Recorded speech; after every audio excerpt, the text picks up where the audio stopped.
legends start.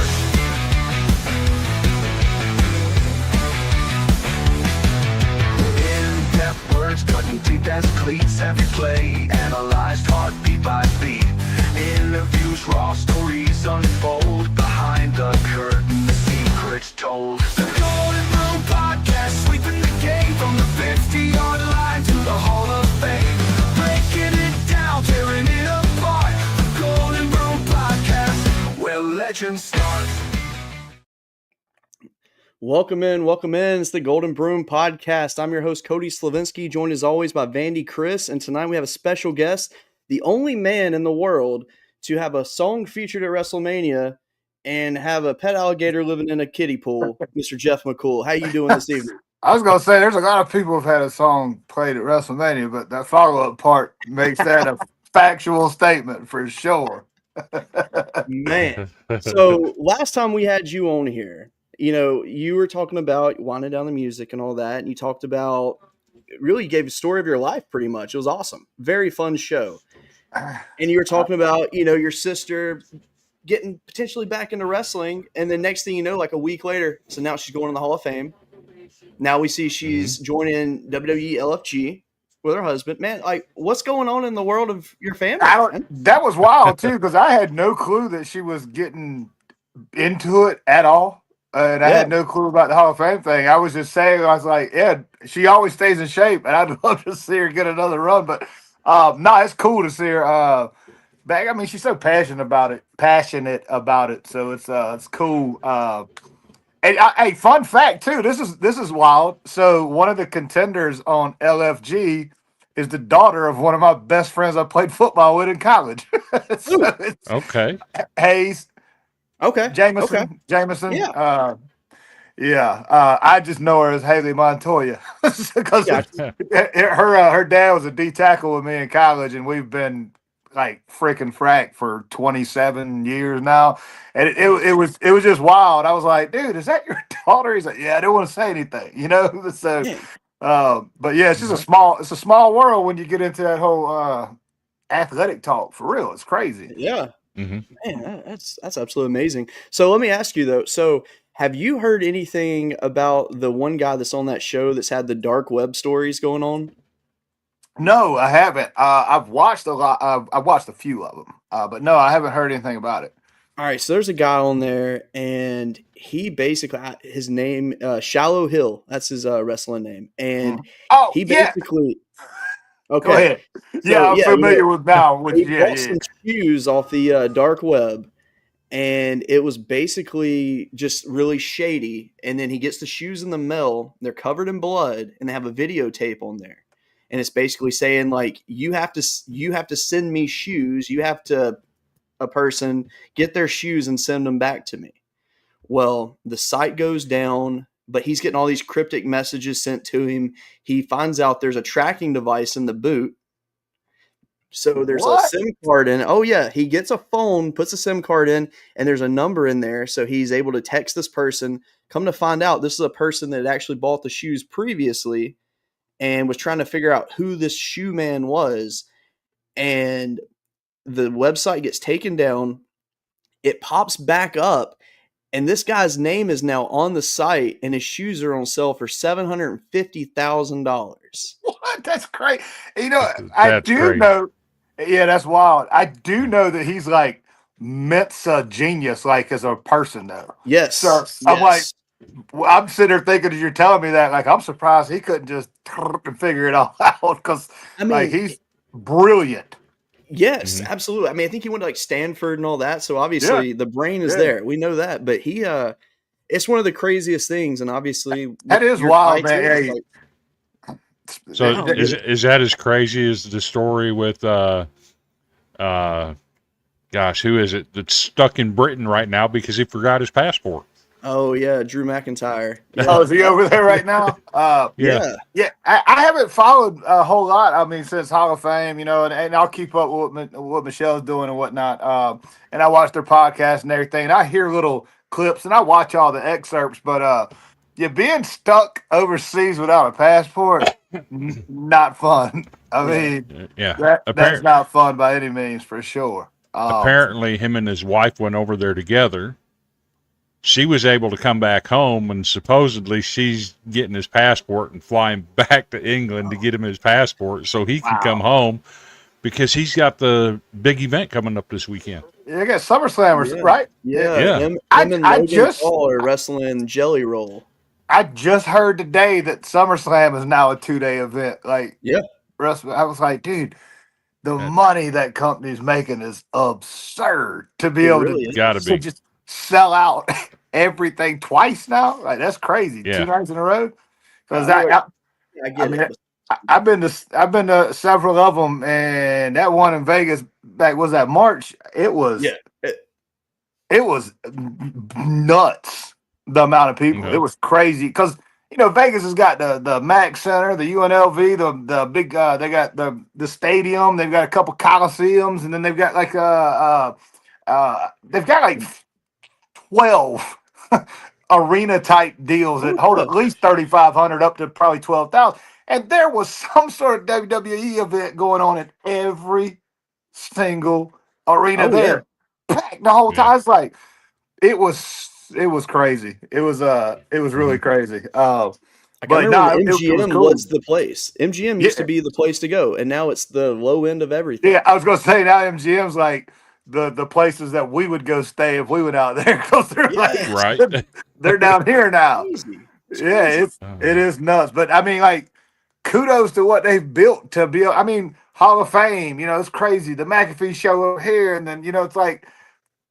Everywhere you look, there was an event going on all the way up until game time. I was like, it was crazy, man. Now, I didn't have a passport issue like that, but I did fly a direct flight from Nashville to Vegas, and no luggage got on the plane. Figure that one.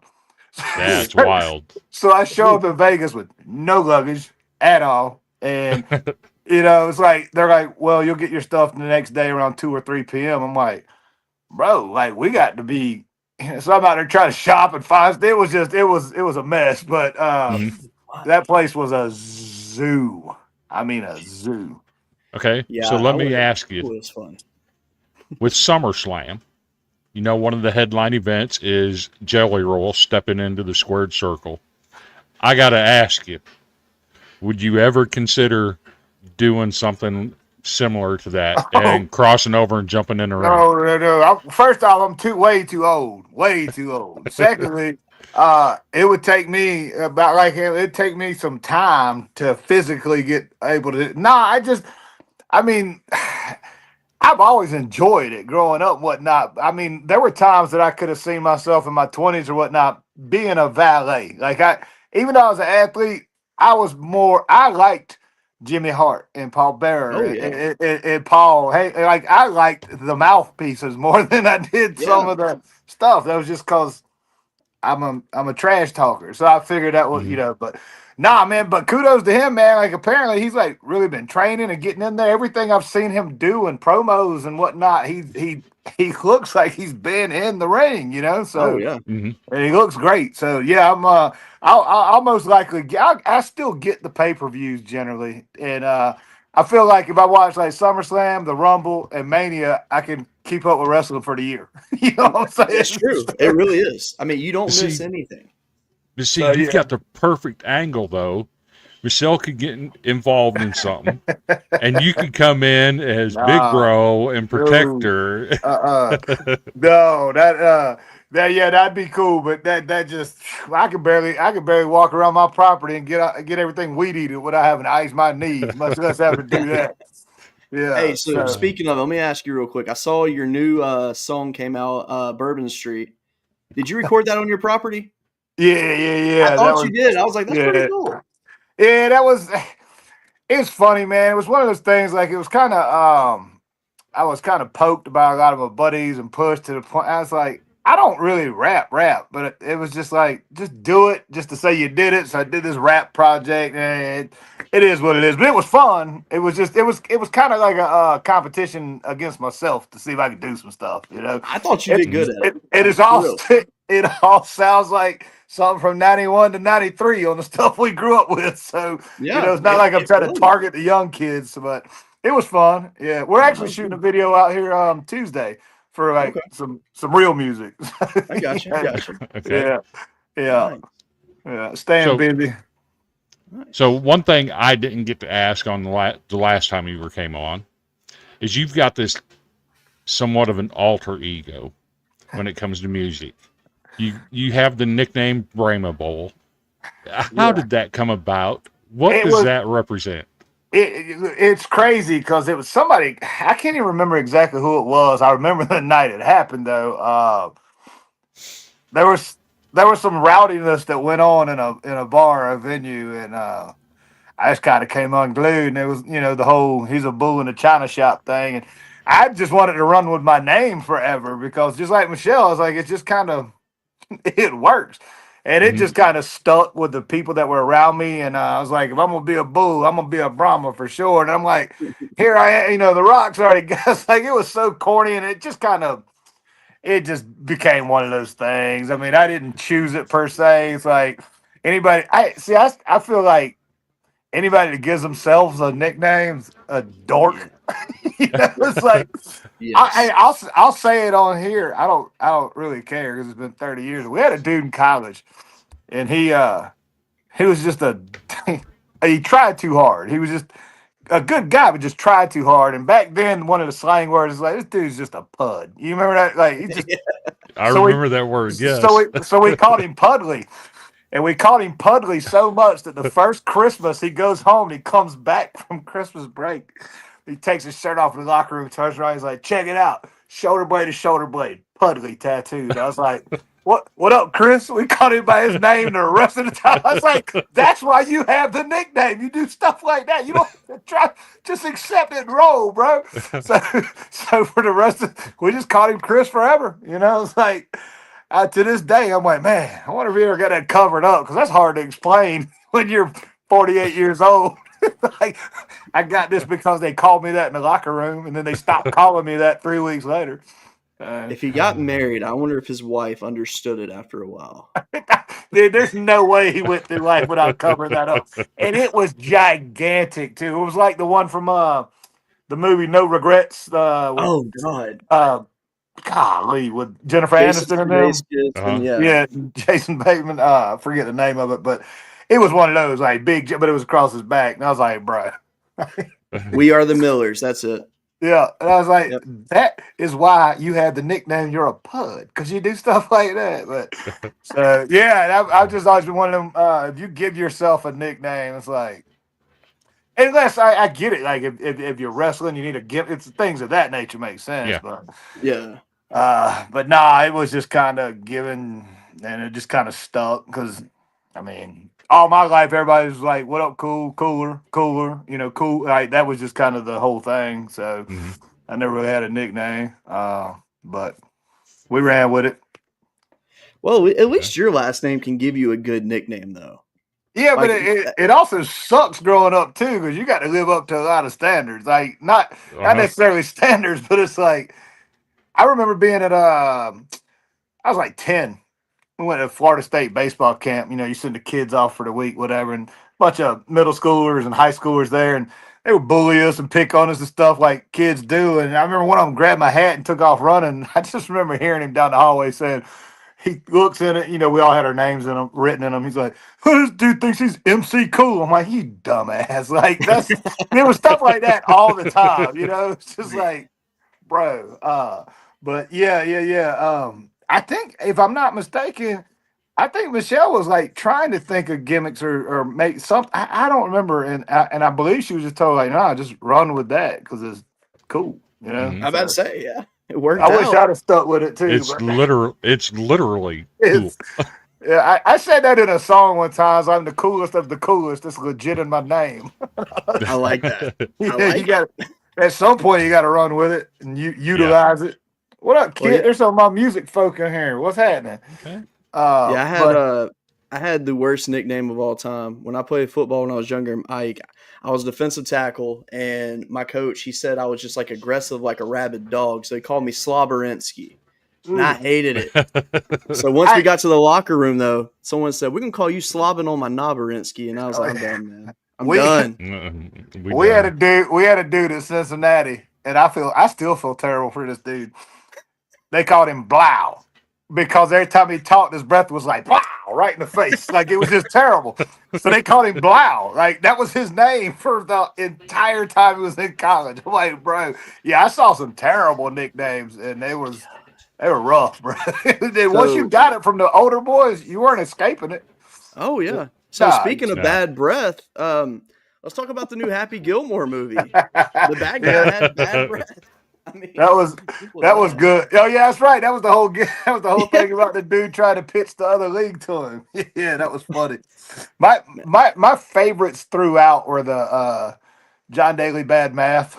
There were a couple of those. Like, hey, Johnny, that's 300,000. Your math is off. And every time he'd leave, and he'd be like, "All right, kids, y'all remember feed John Daly." He'd always say first and last name. The cameos by the older golfers, because I enjoyed it. I had fun with it. I did too. I liked that he turned everything into a flask.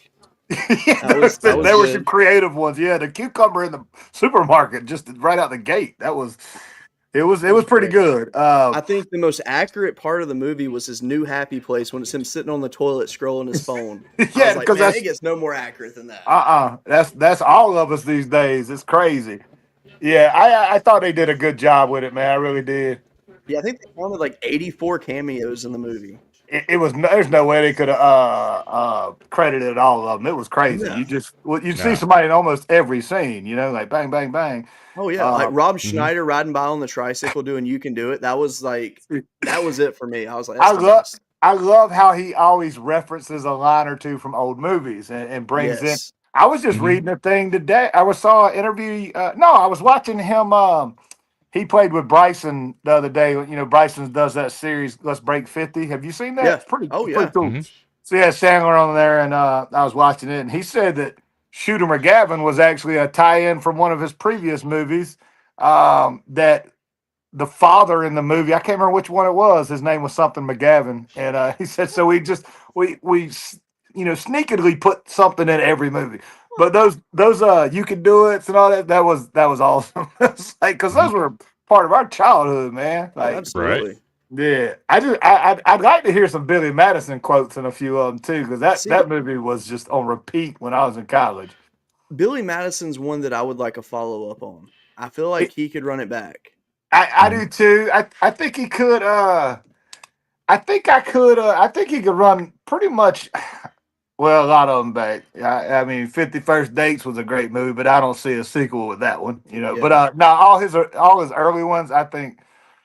Yeah, he could. I think Waterboy would be tough, but Waterboy is also doable. Well, again, I mean, look at the Longest Yard remake. You can do it the same way.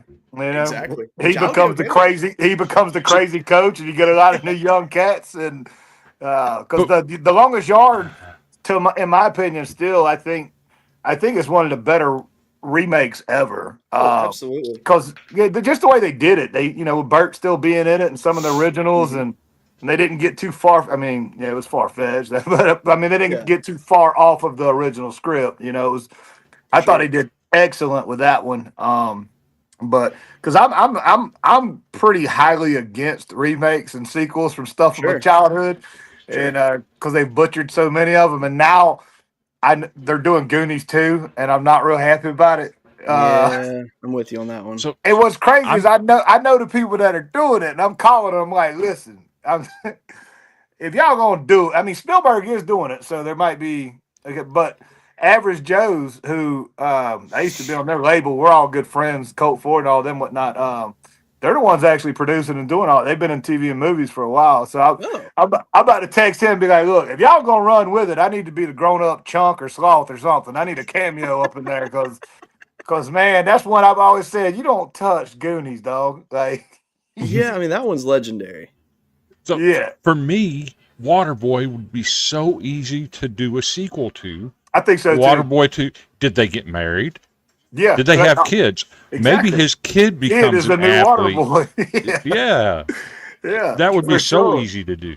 Oh, that's crazy too. So the year I left Cincinnati and transferred, I played a year of JUCO baseball because back then, if you transferred, you had to transfer down unless you sat out. Mm-hmm. So I went to Florida and played a year of JUCO baseball while I was waiting to get back on the football field. And we were playing down in Seminole in Orlando against their college, and we're coming back from the game, and we're like right off of I-4 in Orlando, and there's just a gang of cops and traffic everywhere.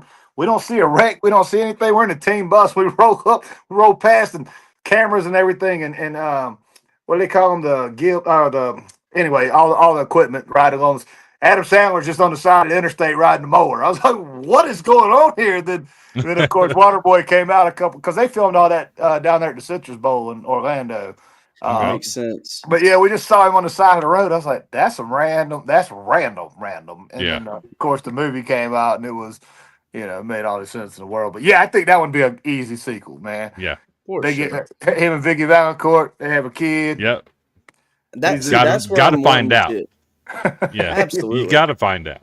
That'd be a good one. So what's funny for is me, on my Facebook memories about 12 years ago, I put on there, "Dear Netflix, bring back the Chappelle Show and give me a Happy Gilmore remake." It popped up a couple of days ago, and I was like, "What are the odds of that?" Oh, and then I said, "Give me King of the Hill also." King of the Hill is great. And it's all coming back. What's so wild is like the Chappelle Show. It's like it was only 3 seasons. It seems like it was forever. It was so good. Yeah. It was hilarious, And we were having this conversation the other day how like we could quote so many things from all these movies and stuff growing up because streaming's just so oversaturated. You can get all that. You used to go to somebody's house, you're playing cards, just hanging around. I was like, man, put a movie in, and it was always like 4 or 5 VHS on top of the TV. And it was like Friday, Happy Gilmore, or Billy Madison, and then it's like Chappelle. It's like you would know those. You can't watch those movies with me because I'll annoy you. I know every line, every skit, to Chappelle Show, and yeah, that's one of them that I think. Well, I mean, he's made his money and he's living his life, but dude, it was so good. Every skit they did, he pushed the envelope and was just clever with everything, and dude, it was hilarious. The sad thing is, you couldn't do 65% of his skits today because people would people would get upset. Yeah, it's like, bro, it's comedy. If you don't like it, don't watch. It's that simple. I don't understand that whole mindset of people. If you don't like it, just don't watch. Don't listen. It is what it is. I'm not a fan of the Spice Girls, so I ain't gonna listen to them. It's not offensive, it doesn't piss me off. Just don't listen. So, yeah, it's weird how it all trickles that way. Speaking of people hating stuff, I don't know if you got to see it or not, but Miranda Lambert was at a Morgan Wallen show last night, and apparently wore a skirt, and she's catching all kinds of flack over this skirt. Nah, I didn't see it. If you don't like it, don't look at it. People are tripped, man. Today I haven't actually for the last 3 or 4 days. I've been very, very standoffish from anything social media and electronics. I just took some, and it felt good. Took some time. I turned the Wi-Fi calling off of my phone for a few days, and it just, man, it's nice. I've just been cutting grass and working around the yard and all that kind of stuff. But I haven't followed any of that. But it doesn't surprise me at all that. And then you get weirdos like me that just randomly message you on Facebook, right? No, you're good. It was so funny is today when I was mowing, I had my Anchor Down T-shirt on. So okay. I had my only Vandy shirt I own. I was like, oh shit, I forgot about it. It's soaking wet. Yeah, my boy Tyler gave it to me a couple years back. I was rocking it today. So nice. Yeah.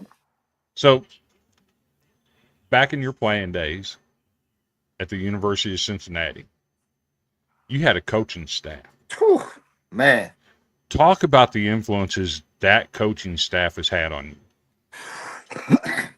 It's wild. I don't think any of us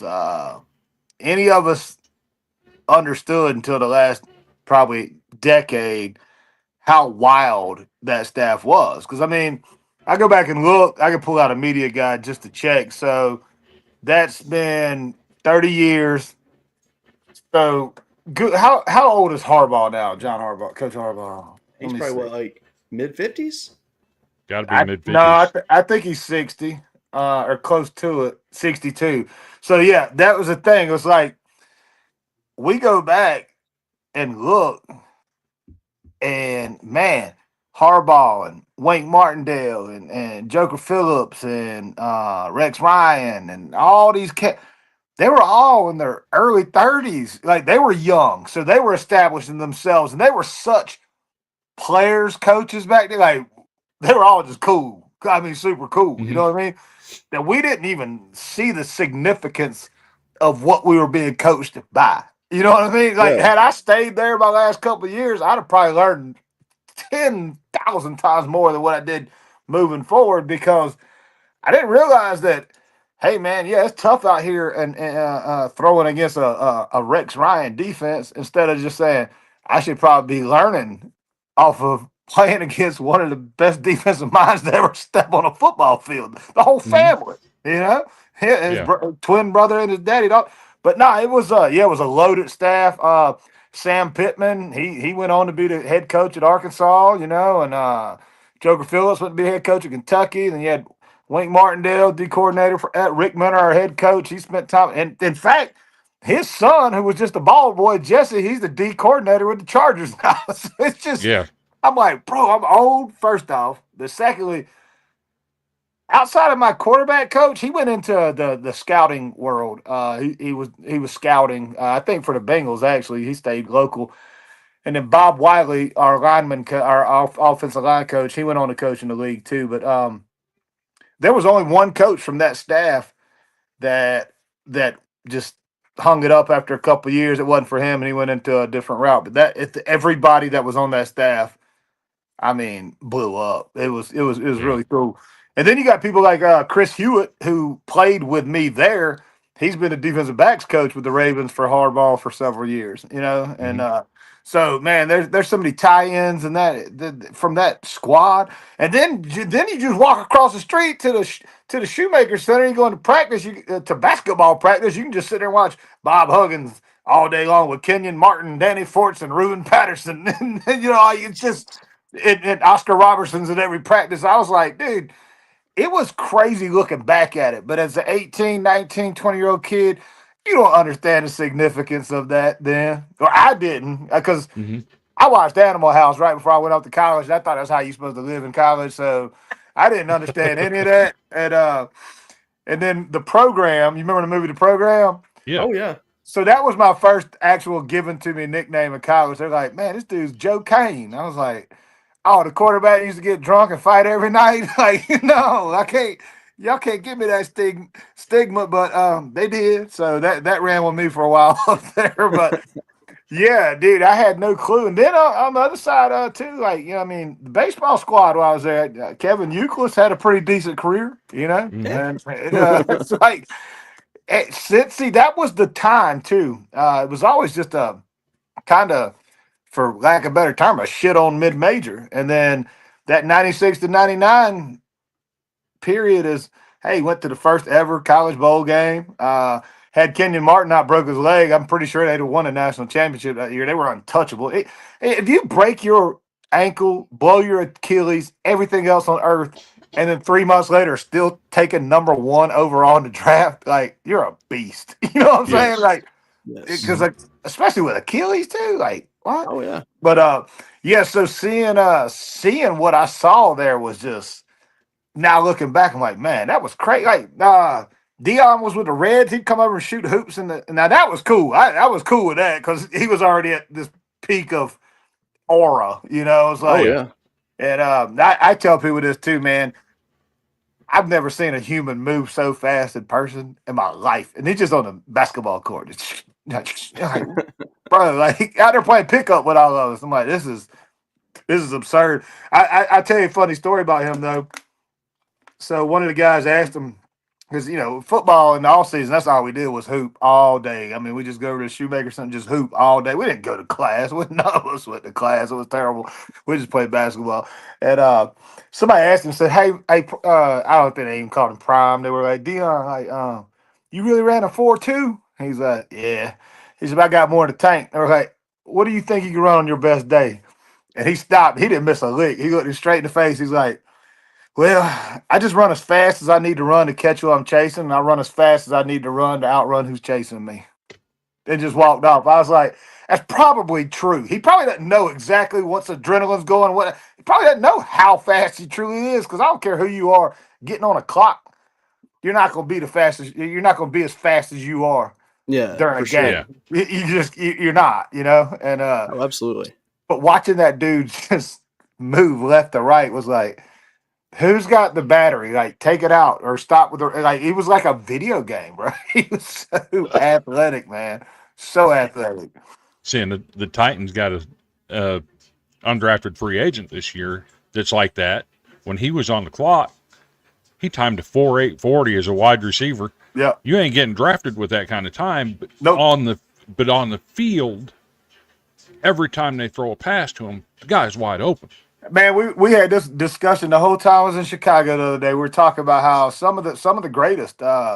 Jerry didn't have breakaway speed. I mean, he was fast, but he wasn't crazy fast. But if you really want to go back to the 80s, 90s, and that era, like if you ran precise routes and you understood the game, and you knew how to get into the pockets of the defense. Like I didn't understand any of that then, but now after all these years coaching and now I understand how it works. But I mean, Steve Largent was slow as dirt, always wide open, always open. Just knew the game. Keyshawn Johnson was not fast, always open, would go across the middle, take the hit, this, that, that.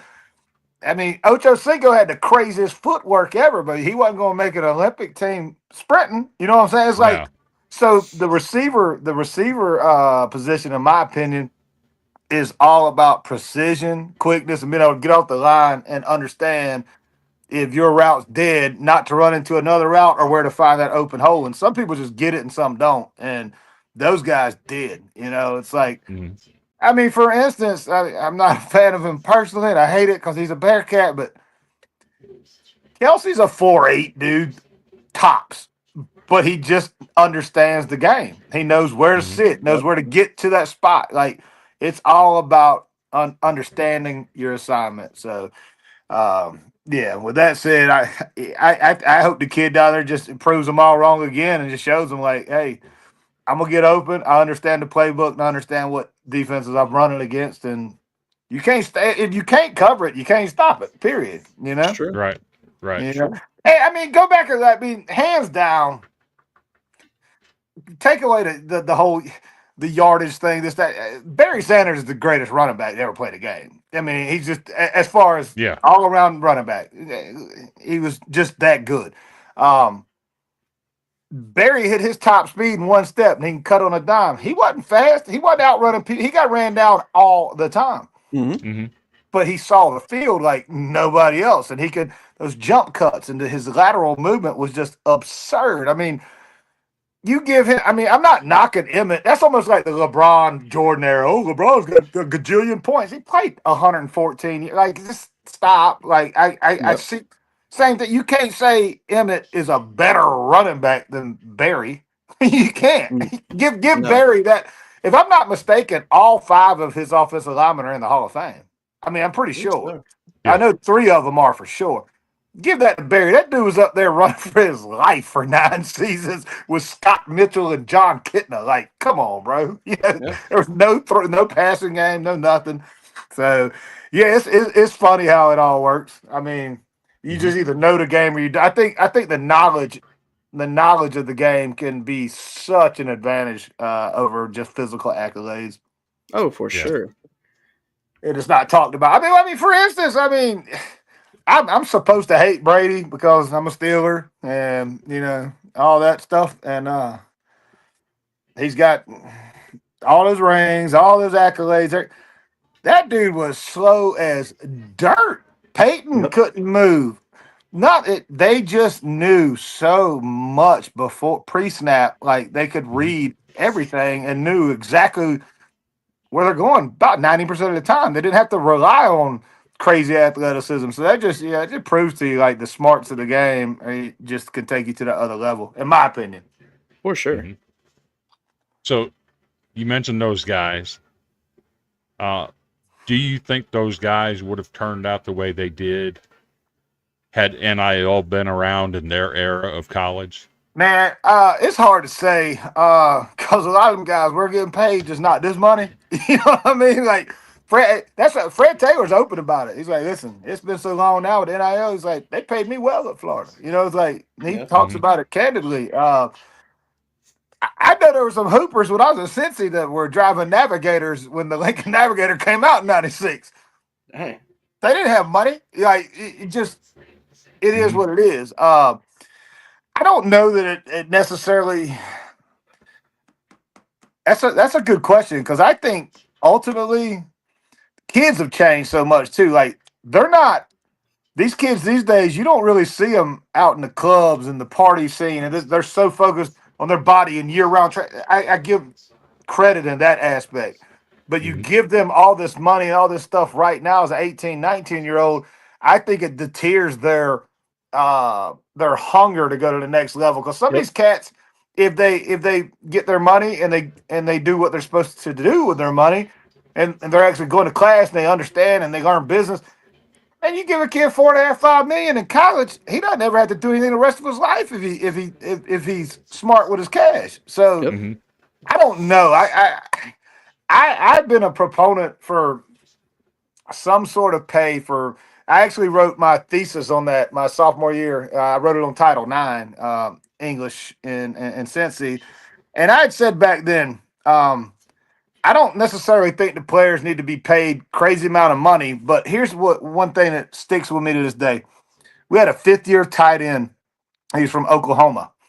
Both of his parents worked just above the level that he couldn't get any Pell Grant money, nothing extra, this, that, and the other. They were hard workers, had a big family for 5 years. They never got to see him play one game live, and he never even got to go home and visit because he didn't have the money. So I'm like, back then I was like, at least, give everybody on the squad a plane ticket home at the holidays. Give everybody, if we're going to do something, figure it out now and cap it. And that's what's going to need to happen now. Or you're not going to have any dynasties anymore. If you got a Alabama or a Texas or a USC or somebody that can just pour in 250, 300 million a year into booster money. You mean to tell me Appalachia State's ever going to turn the corner? No, I think dynasties are done, and I think what we're going to see at some point, we're going to have about 15 college teams, and it's going to be like soccer, the Premier League. These are the only teams that can play for a national championship, and each year, when the ones at the lower rung, they have to drop down back into the regular pool, and somebody else is going to get a chance. I don't know how you can make it fair until you cap it. You know what I mean? And prime example when it got really crazy was I could really see the argument when, and I'm supposed to hate them because come from a Florida State family, but when Tebow was at Florida, bro, you know how many jerseys that dude sold? Across the A country, lot. not A just lot. not in Florida. I mean, worldwide. It was absurd. So it was always an argument all the way back in like 95, 96. I'm like, hey, we catch flack from kids on campus, saying stuff like, "Oh, you're on scholarship. Yeah, you get everything. You got." I'm like, "Oh, we get everything. We're not even allowed to have a job in the off season. NCAA wouldn't allow that. So we don't. If your parents couldn't send you a little bit of money, you didn't have. You got your 3 meals in the mesh hall. We'd sneak into the equipment room to do laundry because we couldn't afford to go to the laundromat. Mm-hmm. And while you're talking that about my scholarship, I can promise you that $45 million library and computer lab you're walking into was built off athletic money, not tuition Yep. money. So Yeah. it goes both ways. Yep. So, I just think there's somewhere in there's a common denominator. They can be like, hey, everybody can compete, but this is the cap on what's allowed in. But now it's so wide open, it's just going to be hidden like it's always been hidden. It's Oh just, yeah. I don't know. I mean, I So definitely think Tebow would have been the highest paid NIL athlete ever at this oh, point had oh it yeah, been then. well, And hey, then you know what? We forget too, man. Johnny Manziel was something serious in true, college too, right? He true. could have, and he was getting his own NIL then himself. Yeah, So, about to say he got paid good. oh But yeah, yeah. do you remember? So when Leonard Fournette was in college, the Hurricanes hit South Oh, Carolina, and South Carolina came to Baton Rouge to play. after the game, Fournette took his game used jersey and put it on an auction with all proceeds going to the storm relief. Right. And he got in trouble for it. Yep. They tried to block it and Oh, everything. I remember that vividly. It's like, what? He's not benefiting. You know, you got guys out there doing $500 autograph signings that don't exist. You know, you got this everywhere, and we're worried about a guy trying to help somebody and give back. Yeah. Our priorities have always been screwed up. The NCAA has just always been a joke to begin with, in my opinion. They just, I don't know. It's something I could argue and bitch about for hours. I mean, Right. really, hours. So, Kit asked a great question in the chat over here. Had you gotten paid NIL money, would there be a Mocassin Creek? Absolutely not. I didn't start doing music. Well, I mean, I'm just being. I didn't start doing music till I didn't go to the studio till the first time till I was 30 years old. So I didn't. Oh well, then maybe I might have because it wasn't until that late in life. Nah, it's hard to say, man. Yeah, it probably would have been because if you'd have given me that type of money at 18 or 19, I'd have blown it. I wouldn't have known what to do with it then. and I think that's been a big change too in the last like 20 years or so. That's been a huge deal in the league and in the NBA and whatnot. These people, as soon as they get in, I mean, first thing they're doing is getting these financial analysts and people to help them now because you see all the guys that are broke and those guys didn't make the money. I mean, these what I don't think Larry Bird never even came close to sniffing $1 million in a year, if I'm not mistaken. So I think you're right. Or Magic, and they're the ones that really popularized the game again. Mm-hmm. And I'm sure it was, of course, the shoe deal and whatnot, but I don't think Jordan was even in the millions for the first 3 or 4 years. So the money's so absurd now. I mean, like this Juan Soto, I mean, $750 million. Like, bro, I don't care who you are. Hey, I don't think, and I'm an avid sports nut. Nobody's worth that. I mean, especially like how much.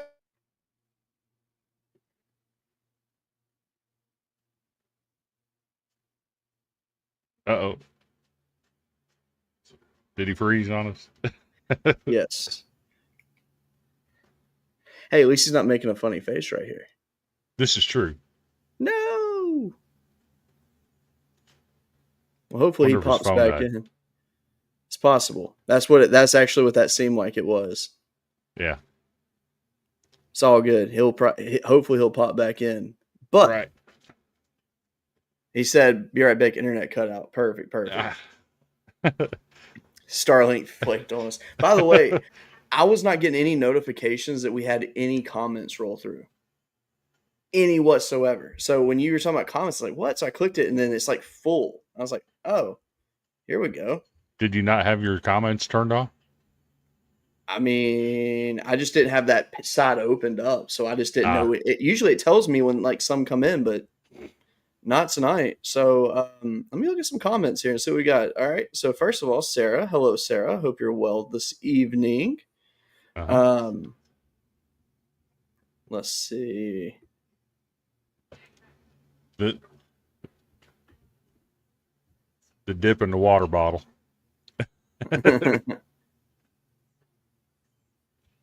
My man. So actually, Brandon, let me tell you something funny. So Brandon and I, we work together, and I recently did a forklift training at work for 2 new associates that we have, and I noticed that Brandon, you were actually not properly certified on the correct forklift. Just want to throw that out there. There he is. No, you're good, man. It is storming out here, and my Starlink said, "Nah, not right now." Nah, it's funny. You froze, but you were not making a funny face. So it looked like you were like about to say something. It was perfect. That's good because those frozen frames can get somebody, boy. That might be. I've actually got an image on my computer that I took a screenshot of one of your videos, and I saved it, and I use it sometimes in my chats. It was terrible. When people say some dumb stuff, I'll use this picture of you. It's the video of you. Where you go off in the woods hunting a hog. Oh yeah, I'm looking back like And you that. turn around and look back up at the camera. Yeah, And she, that was still. I mean, and it's been bad these last couple of days up here, but that was one of the hottest I'd ever been in my life that particular day. It was so hot. It was like 104. We're in the swamp. It's muggy. Jeans crawling through. It was terrible. And yeah, I know exactly what look you're talking about too. I just look back like, bro. yep. Yeah, because one of my buddies decided to bail right before. I was like, you wouldn't have liked this anyway. It was bad. It was so bad that day. Yeah, I was watching videos one night and I saw that part in the video and I'm like, I got to go back and get that. So you've used that for years too. Yeah, that was a rough day. That was a rough day. People say dumb stuff and I'll just pop that picture out at them like, There you go. the hell are you talking about? Y'all gonna walk with me. I gotta let the dog out. Let's do it. What kind of dog do you got? You know, a big old manly dog. I got a mini schnauzer, 14 pounds of fury. I like it. She's a trip. So I actually kind of knew that because I saw another podcast that you were on and it was sitting on your lap while you were talking. Oh yeah. She goes everywhere with me. I've always had big dogs all my life, but when I was married, my wife and I we had too many schnauzers because they were easy to travel on the road and they were good dogs. But she's not a yapper. I've had her for 9 months and I don't think I've heard her bark one time. It's crazy. Okay. Maybe a handful. You know, like she sees a coyote or something. So, but yeah, she keeps me on my toes and keeps me active. So, Gotcha. So are you gonna do any hunting this year, or what's the plan for the land? Oh yeah. In fact, my buddy Bottleneck that I do music with, that we're doing this little tour with right now, at least 1,000 acres over in other side of Bowling Green. It's about an hour from me, and he's actually coming up Thursday. We're gonna go put out feeders and stands and all that kind of stuff because it's a new lease that we're not real familiar with yet. So I gotcha. we got to do that whole thing, and there's a lot of work involved with it. But you know, it is what it is. And I've got a herd out here. I'm not one of those like I've never just culled or killed just to. I mean, it's freezer only for me. So Sure. I've got one older mature buck here that needs to go, and one older doe, and because people don't understand like population control is a real thing. Yes, And it is. and you know, it's like, man, that's a poor innocent I promise you, if you saw how they die in the wild, you would prefer this method a lot better. Yes, You for know, sure. it's one of those things. But yeah, I'll take 2 on my property and then probably 2 over there, and that's plenty for me because it's just me. That's plenty of meat Yeah. for the year. So Yeah. and then hopefully get down in October or the end of October and go get me another gator and fill that side of the freezer up. Come on, Iz. So yeah. As long as you're not catching McCool again, right? Jay Coop. Yeah, old Jay Coop. Yeah, that was wild. We still talk about that a lot. In fact, my coach from Charleston Southern, this is his 70th birthday in November, and it's our be 30 years for all of us. So there's about 40 of us going down to do that. And I'm looking forward to seeing these old heads. So it'd be pretty cool. Nice. So that's what you got to do when you go for his birthday.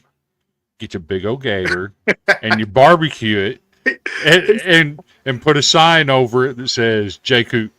He still talks about it. He'll call me randomly out of the blue and ask me, you been gator hunting lately? I'm like, if I do, I'm gonna bring it and put it in your pool. I mean, they knew immediately. It wasn't like we were hiding anything, but that was a wild couple of weeks that we had that stupid thing in the house. I just look back at college. It was a blur. It was fun, but we didn't make a whole lot of good choices.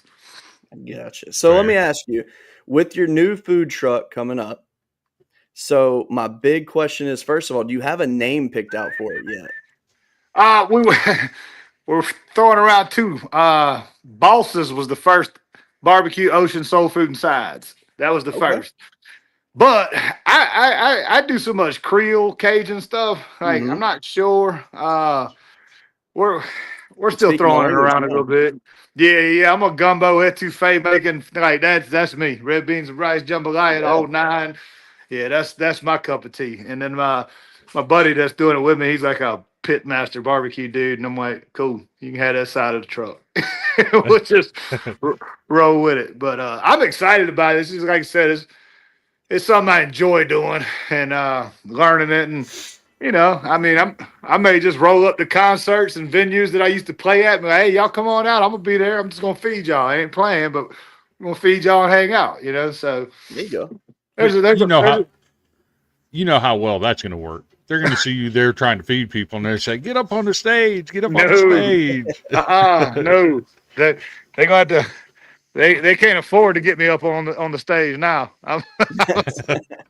Uh, yeah, no, we got like 6 or 7 shows left, and it's been fun. I don't mind I don't mind the performing part of things. It's just all the stuff that goes with it. The travel over the years has worn me out, and then this like all the contracts and getting your deposit and showing up for sound check and the ride. It's just a bunch. So and then setting merch. It's just like if I could just show up, hand me the mic, and go do my 90 minutes and get out, that'd be fantastic. But that's just not how it Yeah, works. right. So yeah, we're up in Marion, Indiana, Cincinnati area this weekend, and then got a week off. My parents are actually coming in from Texas next week, a couple of days, and me and Dad are going to play some golf and do that whole thing. Then we're down in Florida and back in Ohio and South Carolina, and then I'm having a big event out here at my house in October, and that's the last thing we're doing. Okay. Nice. Very So, nice. so, Camp with the Creek. so for people that don't know, tell them what you got going on, because I've heard a little bit about this, and I think this is a cool idea. Just tell a little bit about what you got going on with this little tour that you're ending your career with. Oh, this is cool. I mean, me and Jackie Bottleneck, we started together. We had a group called Double Wide back in 2009, and it's kind of cool too because I mean, I wasn't married, I didn't have any kids or anything like that. So when we started messing around with it and started gaining some traction, I was like, man, we need to hit the road and get this thing out there because nobody knows about it. And I can't knock him because none of us knew anything, and we were young, and he had 3 young kids working a factory job, and his wife was a paralegal, and he's like, man, I can't hit the road because what if it doesn't work? Yeah. And you know what I mean? It's like it was tough. So Mm-hmm. we kind of created the mud outdoor festival aspect of this thing, and it was cool, but we never ever got to tour together. And Mm-hmm. because I went in and doing the Mocassin Creek thing, and he did his own thing, and then he called me about I don't know 7, 8 months ago. He's like, all the kids is out the house. I'm ready to go. I'm like, bro, I'm just at the end where I don't want to go, And Mm-hmm. so he talked me into it, and man, we've had a blast, and it's been cool just being out there with him too. And it's a fun show. It's one of those where you don't have to have any clue who we are, what we do. You'll know 90%.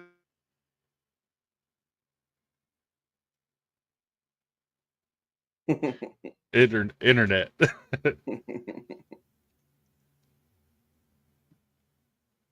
He'll be back. I'm breaking up There on he y'all is. again. Now you good. Yes, Yeah. if I'm in the living room, I'm good to go. But my dog's outside, and I've got so many coyotes. I was trying to find her, but she'll survive. She'll survive. But yeah, no, it's been real cool just being out with Jack because we've been such close friends for almost 20 years. Well, right at 20 years actually, Mm-hmm. and just never really got to do anything together. And we've had a good time with it. We had a good time, and then it's cool too because this Saturday, we're gonna. God, man, I'm gonna get to see a gang of my old college buddies. We're not even playing Cincinnati. We're just gonna be close enough, and we have a night off. We're just gonna go out and have a reunion of sorts. So Nice. I'm stoked about that because man, there's a ton. See, that was another thing too. People didn't know. I didn't know till I got there. In the '90s, it was like 114 of the Fortune 500 companies were based in Cincinnati at the time. Like all the factories, Johnson & Johnson and Procter Gamble, like all that stuff was in Cincy. So a ton of cats that I went to school with they just stay in the area because they all got great jobs after college, so a lot of people are still there, and I enjoy going back. And I'm only about 3.5 hours from there, so I get to go back a few times a year now. And because there's some man, it's a slept-on culinary town. There's some good eats in Cincinnati, bro. There's some real good eats there. There really are. Yeah, I enjoy it. And man, they've really they've redone the whole riverfront. The new stadium, the casinos, and the hotels have all been renovated. It's really nice down there now. So it'd be a good time.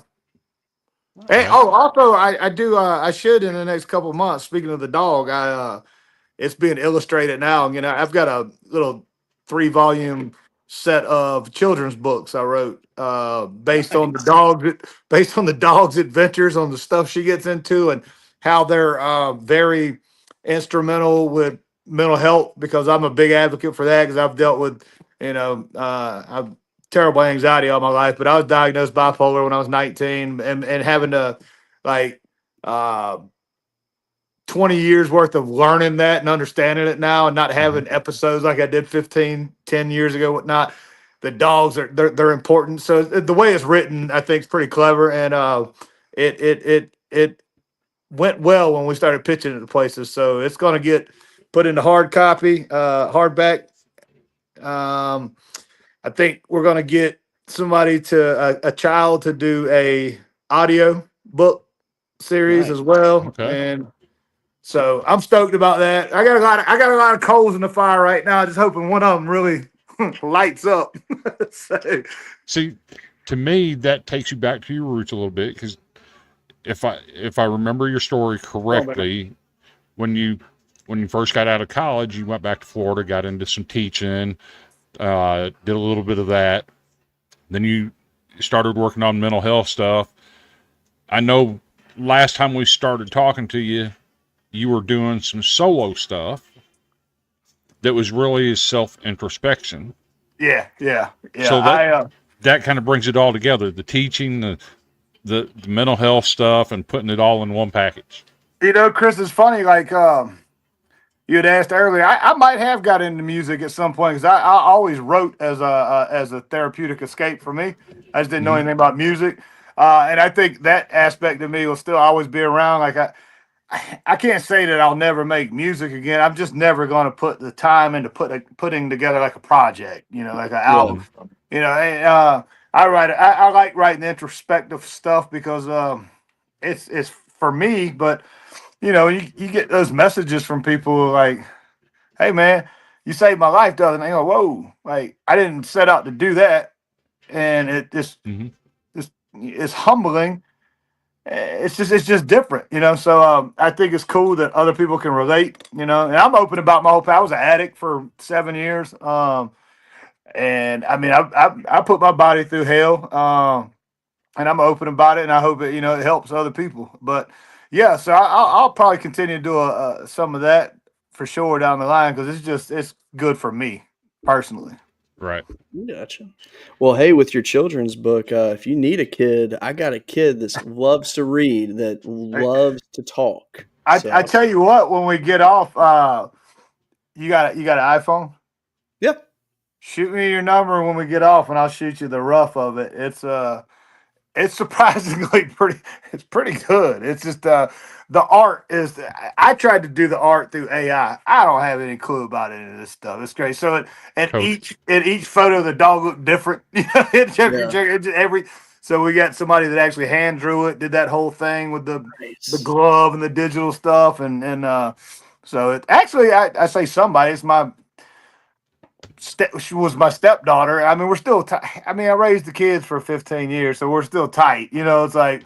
But she's a immaculate artist, and she's actually doing the drawing and illustration for everything right now. So, but and I've had my stepson on like 3 tracks in the last year, because he got into this, kind of followed my steps, and he's the same way. He writes nothing but really introspective stuff. He's very, very talented. He produces and does it all. So it's kind of cool. And of course, my ex-wife's still my business manager and books me. I mean, we get along fine. We we sucked at marriage, but we worked good, and we Mhm. always made money together. So, Hey, that's how The Rock and his wife did it. yeah, So, yeah, Yeah. oh, for sure. She owns property that butts up to mine because we wanted to put a venue of some sort out here at some point, you know. And it's like it's just that's one of the. I mean, you're never gonna make more land, so there you Mhm. go. try to get what we could. But yeah, it's been a pretty wild ride to say the least. From '96 till now, it's like, man, it's crazy, you know. Mhm. I think I got lucky in the aspect that being recruited the way I was recruited and going through that as a young kid and whatnot. Like when I got into this and we hit our peak, like none of that limelight stuff bothered me because I'd always kind of been in it.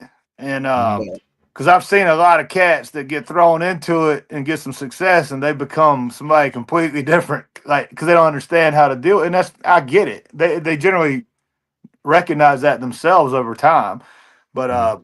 yeah, it was an easy adjustment for me as far as that part of it goes. But man, the travel, bro, like when I started, like I said, when I started, I was let's see, in the Arena League, I played at like 270, which was large for a quarterback, but I mean I was 270, and I started on the road at 270, and um 4 years into touring, I was 440, 424. You know, I was like, this is Wow. Okay. crazy. Yeah, it was killing myself.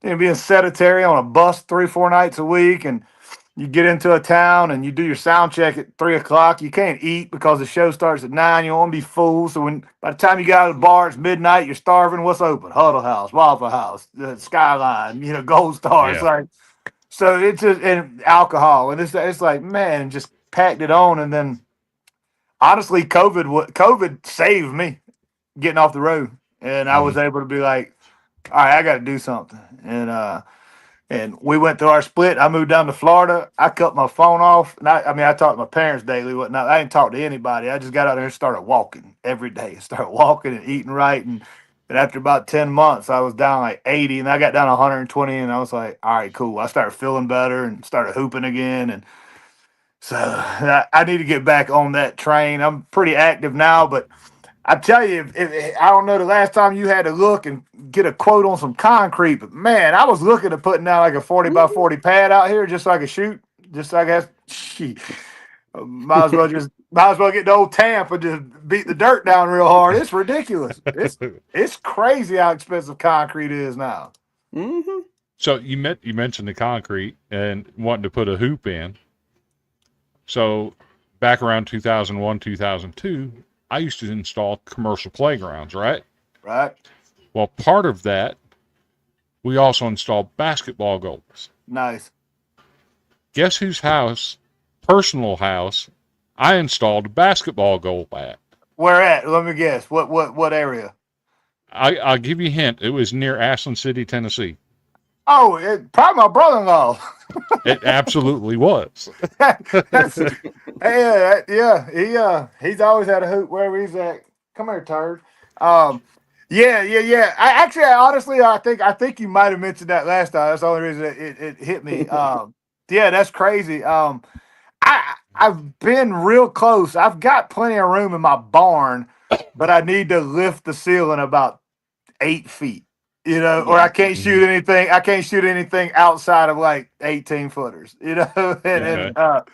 but yeah, I mean, last I checked, it's like man, concrete even out here in rural Kentucky was like 140 a yard. I'm like, what? What? Oh, I swear. Jeez. When I built my first house, oh god, that was 2003. It was like 60 a yard, I believe. I Yeah. mean, it's absurd, and that was wild then. You know, it's like, Yeah. so yeah, I just don't see it in the cars that drop 30 racks on a pad Nah, unless I get a Yeah. helicopter too. You know, it's there you like, go. so, I mean, that's the only reason I can see doing that. But yeah, it's construction costs are crazy, man. But that's why I'm kind of glad I mean, I'm somewhat handy. I mean, I redid all the floors and countertops and stuff, and I can't do any of the electrical or plumbing. But I've been doing. When I bought this place, the house had sat dormant for 12 years. It was an old, raggedy old farmhouse, and I just went in for the first 3 months and just started tearing everything out, you know, and Mhm. just as I can and as I have the time, like the kitchen's done now. The bathroom's redone, and I'll start doing some more things. But yeah, it's just like, and my parents are coming in, and my mom was here last time. She said, "I want to paint this," and what would look good on Ma? It's just me. I don't care. I'm like straight bachelor right now. Like I don't care Right. what it's like. The guests that I have come through, they expect to have a funny sign on the wall. It's Yeah. like it's just I don't care. I mean, I'm really Hmm. just it's all about the serenity, the peace of being able to just go outside all day and so that's my thing. But I'd love to have a hoop for sure. For sure. Yeah. That was Yeah. that helped me a lot get back into shape. That when I started back too, I started playing golf again avidly back then, and I would walk the front nine and I'd hop in the cart. I'd get the 7:17 tee time every morning. First one I'd get out in front of everybody, and after about 4 or 5 months, I got to where I could walk 18, and then when I'd lost enough weight, I was like, I don't need to walk. Let me get back in the cart because it sucks. So, and, and I just talked about her not barking, and she just barked. There must be a coyote out in the front yard. They're everywhere here. But yeah, so I'm starting to play a little more golf now, and try to take the clubs with me. I keep my clubs in the back of the truck or in the back seat of the truck. So Hmm. it was like when I went up to Chicago this weekend, I told Adam, I was like, I keep my clubs with me at all times and a bottle of hot sauce in the glove compartment because you never know when you're going to get asked to play golf or a cookout's going to happen. And I just want to be prepared at all times. Yeah. So Yeah. there's always some Texas Pete in my console. People are like, hey, remember the old Grey Poupon commercials? I mean, you had to be So prepared. how is your golf score compared to Hugh Freeze's? Because you hear all the talk now about Hugh Freeze instead of recruiting, he's out on the road playing golf. Playing all the time. It's wild. It's like I think twice in my life, like actual USGA with the gent, like using everything official and whatnot. I think twice in my life I've been under a 14, but I play at about a 19. I just don't play enough. I mean, Yeah. like for instance, last week at Cog Hill, we're playing number 15. It was like a 478-yard par five with dog leg. I piped the drive, and then I was like 168, and I hit one of my utility clubs, stuck it, hit the pin, and spun back, left about a half inch. I was like, come on, man. I was like, I could have got me a double. Like, this is crazy. But then I'll, 125-yard dead, no questions asked, straight ahead par three, skull one off the tee, then fly to green and three putt. It's like so there's I'm gonna Yeah. have some good holes and hit some good shots, but I just don't do it enough to you see those guys on the weekends, they're so much better than the average golfer. Like it's Oh yeah. absurd.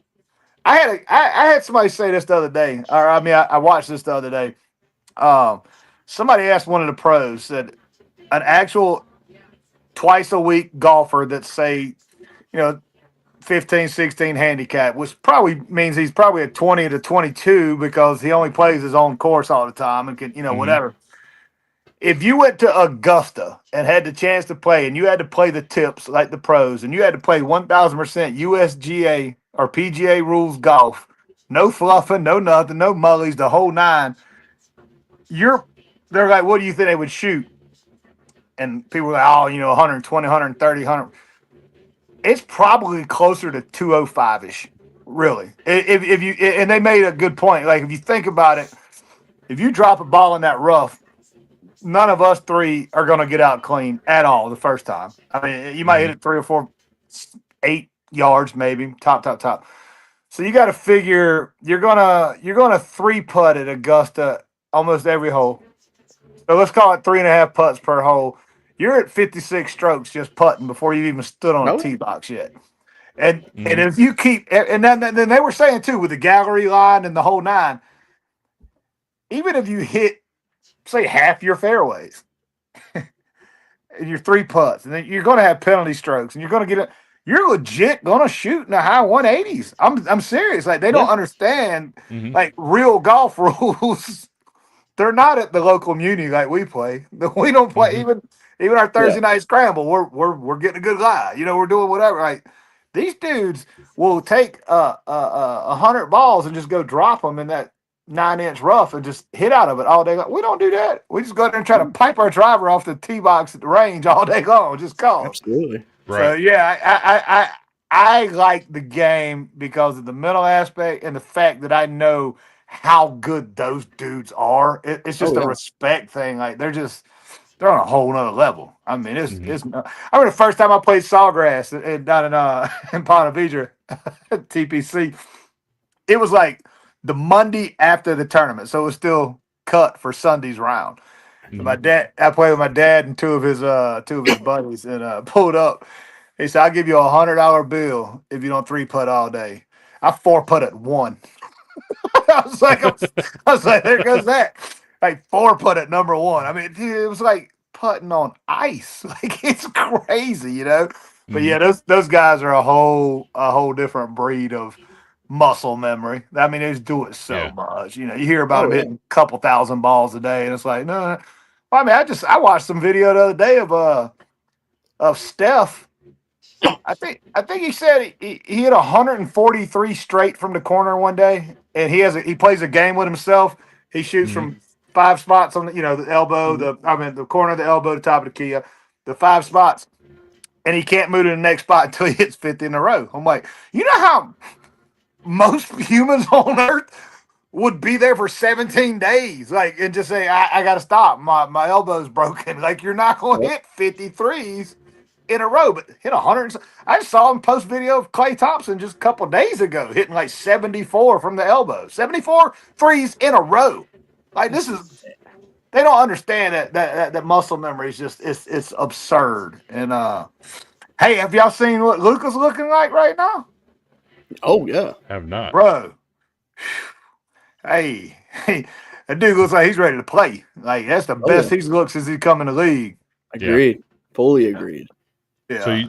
you're talking about them guys shooting threes like that. When I was in high school, my senior year, number one team in the country was a little high school out of Iowa called Palmer High School. They had 17 boys in the entire high school, Wow. ranked number one in the country. Mm-mm. They averaged 97 points a game. That's Jeez. crazy. In high school. So we got to the state tournament, right? So we got to watch them practice.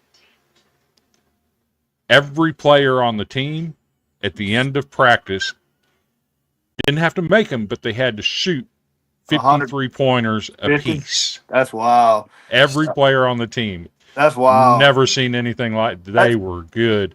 The 2 point guards that started for them, Brian Skinner and can't remember. Troy is the other one. I can't remember his last name. But they went on. Both of them started. Brian started 4 years at Iowa State. Oh yeah. Skinner. And Skinner was I remember him. He was a shooter. And Troy started for 4 years at Iowa. I And like they were that. teammates in high school. I can't. Yeah, that's unfair. I can't think of the school, but about that D2 school, or they might be NAIA, where the guy all they shoot is threes, and they have the trailer. Like, Yep. and they're averaging like 160 points a game, but they're below 500 every year because they don't play D. They shoot and they have a trailer get back, and it is what it is. And they've had like 8 guys come through that have scored over 70 in a game. If I'm not mistaken, I think that's Grandview out in Iowa. It is. It's Grandview. Yeah, it is. They just shoot the lights out. Where I was in Florida growing up in high school, it was. I mean, we played against football Hall of Famers. I mean, the football was nuts where I was at. A lot of baseball studs we played against. We only played against one decent basketball player. He was in our district, and we played him every year. And his name was Vince Carter, and he was pretty good. Dude, he was so unstoppable, bro. I tell you, who else could hoop too was Dante Culpepper. He was a beast. That doesn't surprise me. He was just an athlete. I mean, he was like a 12th or 15th round draft pick in baseball, and I'll never forget this story. He only batted like 248. Played right field. He had a cannon. But he was like Joe Booth. Throw him a curveball. Was like, that's it. And I remember there being about 70 scouts there one day because my cousin Lee McCool, he was a 4th rounder. And we had another cat on my team, Melvin Dasher. He was a 7th. And we had a pitcher too. Michael Knowles was a 4th rounder. Yeah, we were loaded. But so there was a ton of scouts out there, and I heard one of them talking about taking Dante real high, and I was like, that dude's batting like 248. They're like, you see all that? I said, we can teach a dude to hit and run, but we can't teach that. Like just pointing at him, like we can't teach that. He was so much bigger, stronger, faster, physically fit than all of us. Like it was like it really was. It was really like a sophomore or junior in college playing against high school kids when, especially on the football field, man, he was so much better than all of us. So much Lee better. McCool, is he the one that played at North Florida by chance? Yeah, he's only got a few records there. He's in their Hall of Fame, and he Okay. played for I think he played in the AAA All Star game, like his third year in the minors. Tore his rotator cuff, second baseman. And back then they just basically said, second baseman's a dime a dozen, which Yeah. is true. And I think he flopped around a couple of wood bat leagues for a little bit, and then he hung it up. But yeah, he was a stud. In fact, he was a year behind me, so I didn't get to see his senior year in high school, and the stats he put up were absurd. But I will say this: I don't think you can find this stat anywhere on earth. They made it to the state championship game, and he hit leadoff. They intentionally walked him to start the game. Jeez. Yeah, and then they intentionally walked him again in the fourth, and the other team ended up being up like 3. They had to throw to him in the 7th, and he hit one like 440. So it was like, yeah, they might have. And he was like Altuve. Well, he's a little bigger. He's like 5'9", 175 in high school. But just had bat speed. He could rake. I was a Yeah. big old left-hander. I batted left-handed, and I batted cleanup, but I was Tony Gwynnish. I didn't strike out. I very seldom, ever, even in college, didn't strike out. I'd rather hit a 47 hopper back to the pitcher than strike out. Because I mean, you put it in play, anything can happen, Yeah. But I enjoyed it. But what was weird, man, people don't understand when we talk about mechanics and all that. I could throw a football 70 yards easy in high school, but I couldn't throw 83 off the mound. Like I had no mechanics, couldn't understand. I just Yeah. do junk, all the just junk pitches. And I'd only throw on days that we didn't have an important game. So, but I just stood over there at first and just waited to hit. It was good There you times. go. Right. But yeah, no, Lee was a stud. His brother Matt played at University of North Florida, and he was a stud pitcher too. And yeah, we had a little bit of luck. Michelle. Obviously, I mean, she was all state softball and played in college, and she had a cannon. God, she had a cannon. She played. They moved her to first, I think, later in her college career, but she played at third out the gate, and whew, she could swing, and she could shoot the lights out of a basketball too. Now she couldn't dribble. She wasn't gonna play D, but she'd come off a screen and just pop from anywhere. It was like she was always an athlete. She really was, and she was. She doesn't get talked about enough for this. Like, had she wanted to, man, she was world class gymnast. Like, she was big into gymnastics.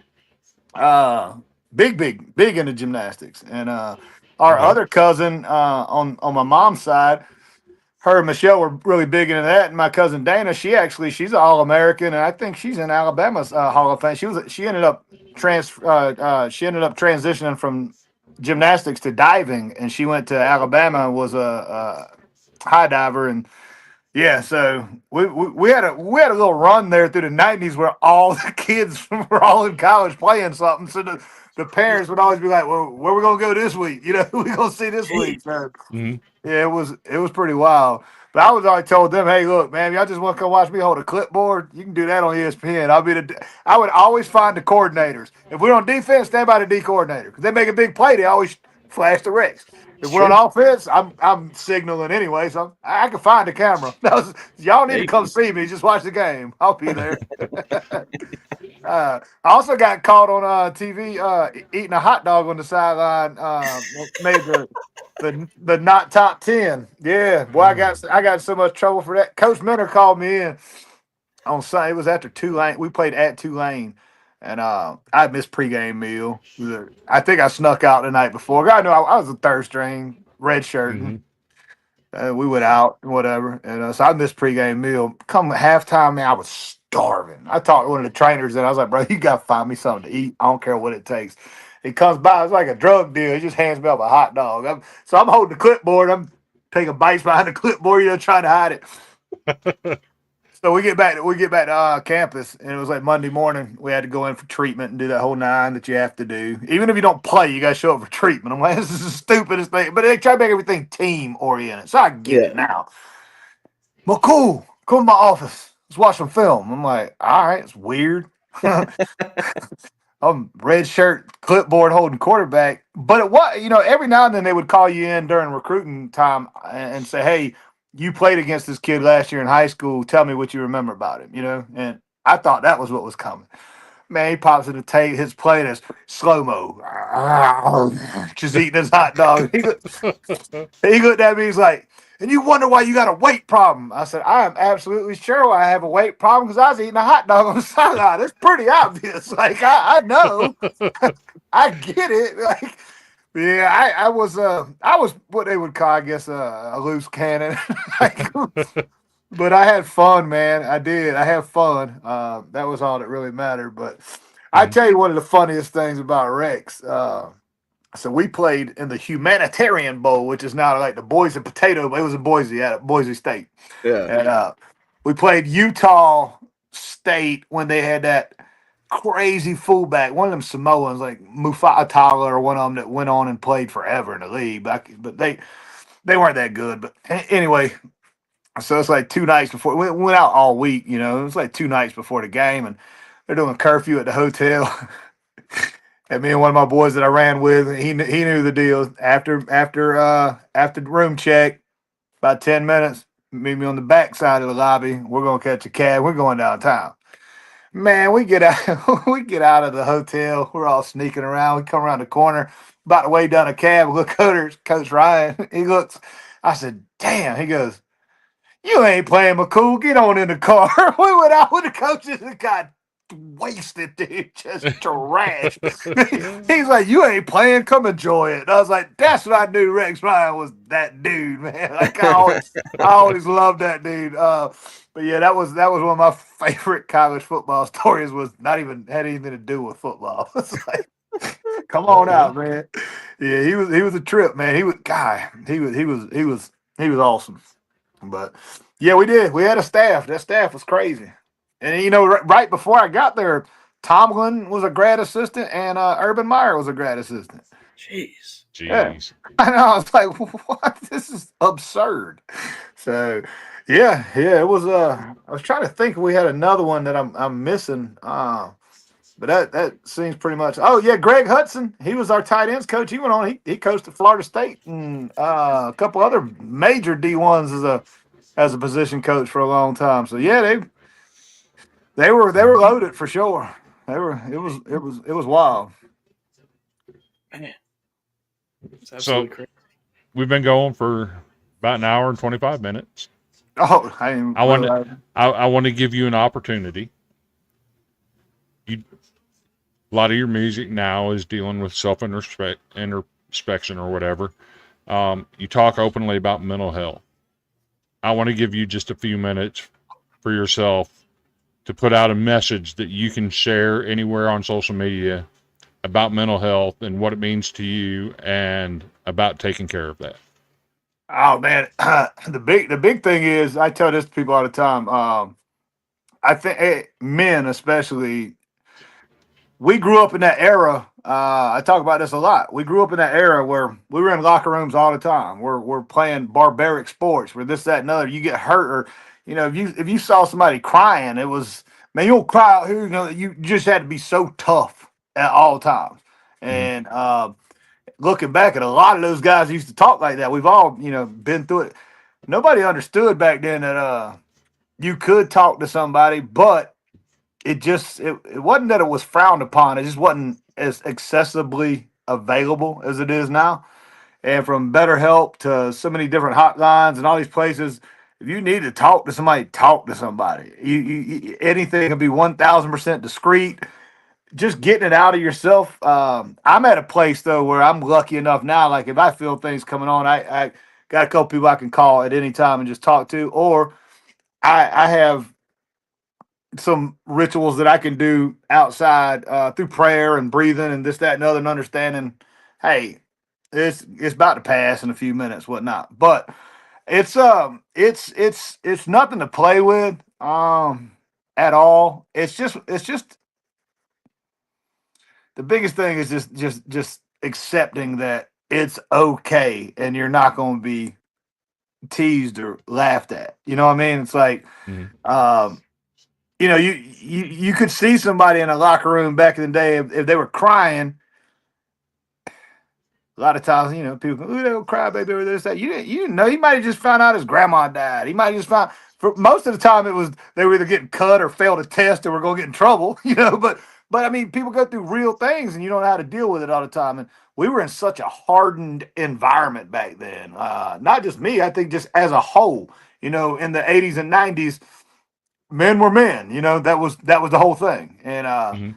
I just think that it's important for people to know that there's somebody that'll listen, there's somebody that'll help, but you have got to do it for you. Like that's the main thing. Like people can tell you what to do and suggest things till they're blue in the face, but until you want to do it for yourself, yeah, I know that from personal experience. I mean, I used to go to psychiatrists and literally just play games with them just to see what they could figure out. It's like because I didn't want that. I didn't understand that. Like, oh, I really got some issues going on here. Mhm. I'd go in before Goodwill Hunting. I'd go in and just sit there and not say a word for 60 minutes. I'd go in like beast mode and I'm just here because they made me and I wouldn't say anything. And then finally one day I was like, oh, maybe I should utilize this stuff. And I mean, I think that's the biggest thing is I mean, obviously I'm an advocate for it because I've been through it. I've seen it happen too much around me. I've been around too much suicide in life, in many aspects. Terrible, terrible situations. Found one in college. It's like crazy stuff, but it's just one of those things. Like once that hits, that hey, you know what? Maybe if they'd have just talked to one person for 5 minutes, things would have changed. So that's all Mhm. I suggest is just my big thing is prayer and just being open. Be comfortable with yourself. You don't have to go announce it on social media. You don't have to go talk to your parents. You don't have to talk to your spouse. I mean, you can. There's so many ways that you could have that relief now and get things off your chest. You just have to do it. I mean, I've used BetterHelp.org for a decade, and I've got another Mhm. therapist that I do a FaceTime with once a month, and she's in Texas. It's and once you find the right person, you'll be with them for a long time, and they'll help out. And that's what I think. That's when I had my spiral. When I had a sports psych, Dr. Gary Canner in Gainesville, greatest dude on the planet, man. He understood me. It was cool. It was great. Went to him for like 4 or 5 years. It was like 4 or 5 of the best years of my life mentally. No issues. Mhm. And then one day, I mean, I can't be mad. He got old and he retired. So I turned back into like, man, now I got to go find somebody else. And I just felt like I'm having to tell this same story over all the time. And it takes 3 or 4 sessions before they understand it. And I just gave up on it. And then I went down the wrong substance path. It's like, so I see it in every direction, but it just ultimately boils down to you've got somebody there at all times if you want it. All That's right. just really what it That's boils down to. a great message. Even your the fan in the chat, Kit, saying it's not a weakness; it's part of being human. Just Yeah, like a muscle cramp or bruised rib, yeah, mental a lot of damage needs to be treated. a lot of them got me through. I generally have. It's funny. It's like still to this day, I'll have a bad day the day before I have therapy. It's almost like it's on my body clock. It's like I know I'm Hmm. about to have my appointment tomorrow.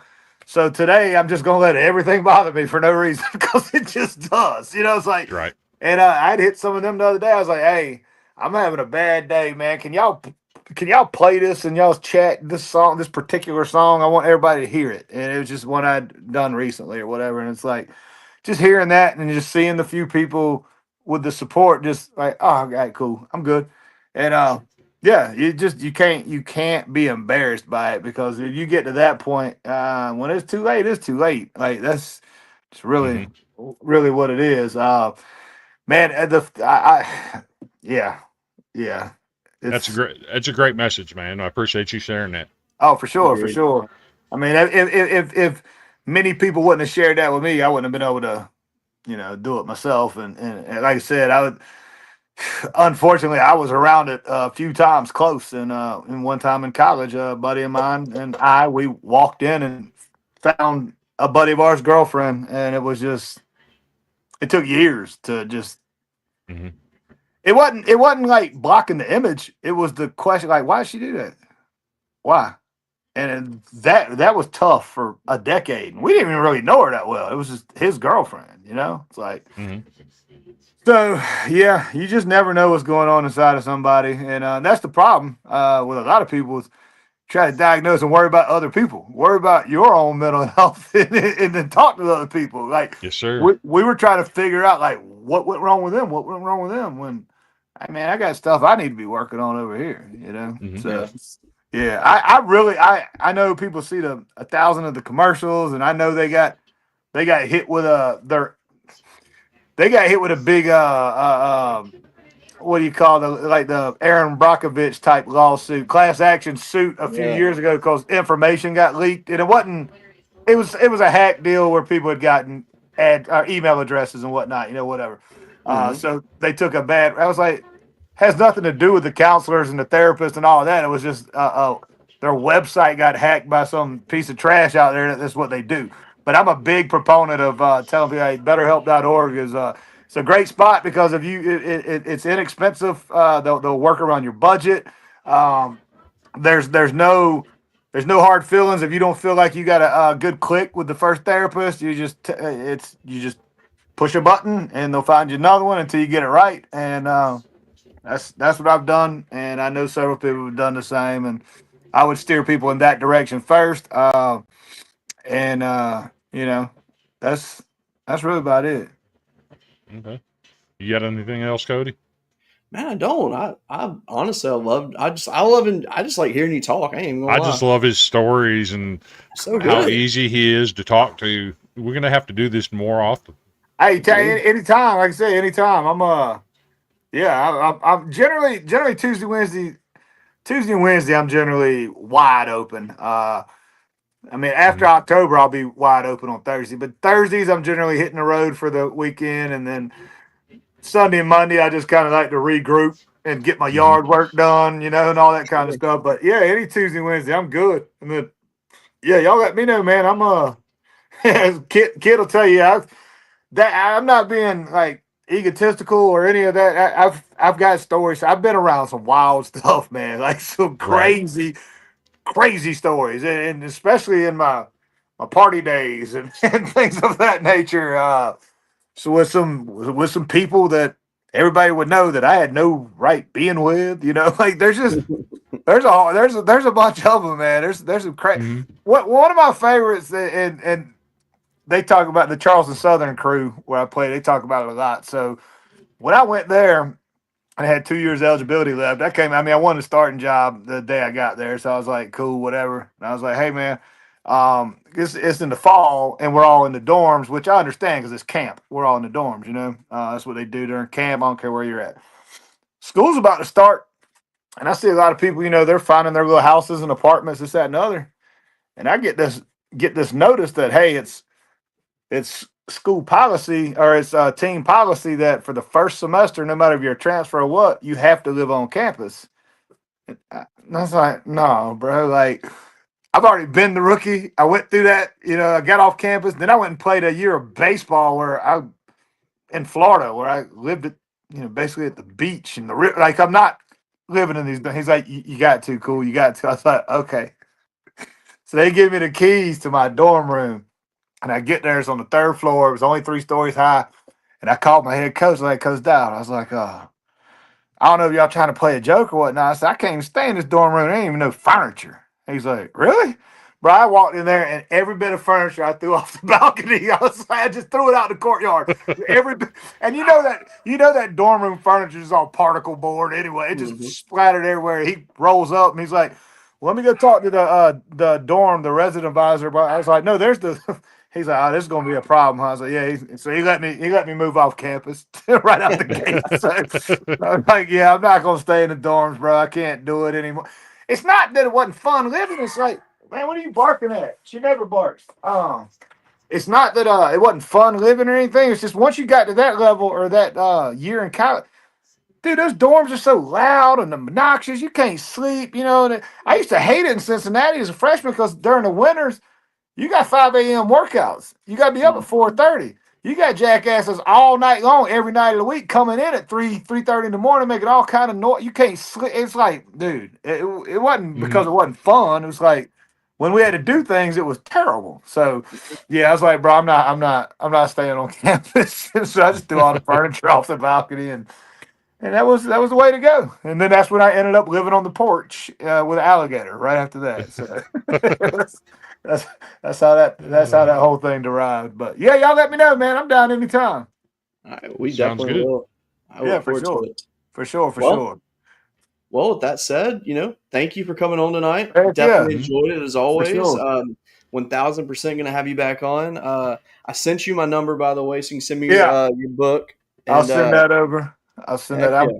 I'm plugged in now. My phone was dying, but yeah, I'll send that in just a few minutes. And Heck yeah. yeah, man, I appreciate it. Y'all just let me know when, and I'm down. All right, All man. right, sounds good. All right. Yep. Cool. We'll see y'all. I Yep. appreciate you. All right. See you. All right. What a show, man. I got to say, he's one of our best interviews. Oh, for sure. No He makes question. it. He makes it so easy. You know, we're just starting out, and we've been doing this for 3 years. This is season 4. But he makes it so easy to talk to him and tell us stories where we're not having to continually think about what do we ask her, what do we ask her, because he makes it easy. Well, see, and that's what I was thinking about when you told me the other day that you'd invited him on. I thought to myself, I was like, you know what? I don't even have to prep any questions. This is the Right. easiest interview. Which I mean, that's So, kind of how we can reveal the inner workings of how we do interviews. I mean, when we first did it, we had a script hmm and it was robot like, unfortunately, yeah. and we also were a little nervous. But now you could put whoever on here. I don't care. I just want to hear their story, hear what they got to Yeah. say. Right. And he's got a good story. It's fun listening to him. I feel like we barely scratched the surface too, and that's even Oh, better. yeah. Yeah. I think next time we have him on, we're gonna do a McCool after dark kind of thing and Okay. get some real stories going. I'm down It for won't that. be our typical family friendly show like we like to do. Right. Right. I think it can be fun. So yeah, okay. So right here, yeah, his new Yep. song "Bourbon Street," and I asked him earlier in the show about that because I saw that he recorded it on his land, and it was a really cool video. I liked it a lot. hmm Um, but yeah, we haven't really talked much football, and I mean, obviously, we're cutting it on time right now because we like to make shorts now, so we got about a couple minutes left here.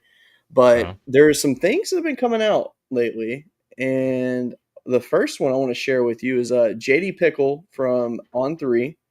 He's made himself a pretty big name, and he's been really high on LSU in the offseason. And I like it. I really do. I like what he has to say, obviously. Today, though, he released his college football playoff bracket. And I'm shocked, to say the least. He has James Madison making it, he has Baylor making it, and his national championship is LSU versus Ohio State. I said, man. He Which, he but he been he been hitting that stuff that um well, I don't want to go too far, but he been hitting some good stuff, ain't he? there you go. So, by the way, Chris, I meant to ask you, how does it feel to be talking right now with a famous person, according to Grok on Yeah, Twitter? I saw that the other day. I was like, what? So the funny thing is, so I hit the Grok button, because it'll translate a tweet to you. But every time on those, if you do it, it says, "Sorry, can't talk right now." I'm like, what? Today I did it because I'm like, I want to know why it said that because I mean, I'll be real. I'm not famous. There's nothing about me that's famous. Like Uh-huh. I'm not. And I clicked it and it started giving me a reason. So then I typed, I was like, explain to me why this person is famous. And it went on the lines of saying he is really well known in his niche market of LSU athletics. I was like, not really. I mean, I'm known by a few people, but not really. And it was Yeah. given all these reasons, and it said because I'm the host of the Golden Broom podcast, and I'm like, again, we're not famous, so I'm like, I'll take it, Yeah, 100%. I'll we'll take take it. it. But it was weird. I just happened to just scroll on Are You Serious is who did theirs. And then a ton of people went behind and said, Grok, give me mine. Grok, give me mine. And I was reading through See, and you'd see your basic names. But then my name, and I'm like, what? I did it. Mine was a major league pitcher somewhere. Interesting.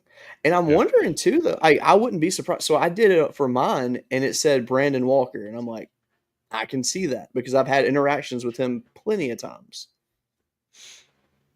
which Yeah. I was happy about. I didn't even know that baseball players look at my stuff. Apparently they did.